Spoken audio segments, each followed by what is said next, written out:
Assalamualaikum. Okey, hari ni saya nak kongsikan dua item dari Public Go yang baru sampai. Okey, cantik kan? Siapa yang suka bawa emas baru tu, dia boleh simpan rujukan ni untuk masa depan. Okey, jom kita sama-sama buka. Okey. Ini dia hantar dalam bentuk macam ni. Bungkusan dia pun sangat bagus. Sebab apa? Dia ada bubble wrap semua.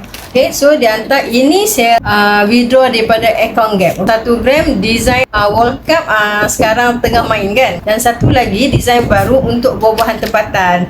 So ini dua-dua ni buah manggis dan World Cup ni saya withdraw daripada Econ Gap. Okay, kalau siapa yang nak tahu Econ Gap ni kita simpan sikit-sikit, bila dah sampai 1 gram kita boleh withdraw. Okay, kita withdraw, keluarkan melalui Econ Gap dan kita gunakan sistem JIT Gold in Transit untuk post terus ke rumah kita. Ini pula ada satu lagi melalui JIT juga, saya buat belian melalui Outright Purchase. Okay, tada!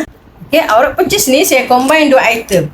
Satu item saya keluarkan 10 gram, okay, dan satu item lagi saya keluarkan 5 gram. Okay, dia juga hantarkan melalui macam ni, dia letak dalam sampul ni, dalam envelope ni. Sangat cantik. So siapa yang nak mula menabung, okey, boleh isi beg biru sekarang. So saya bantu sebaiknya. So selamat menabung.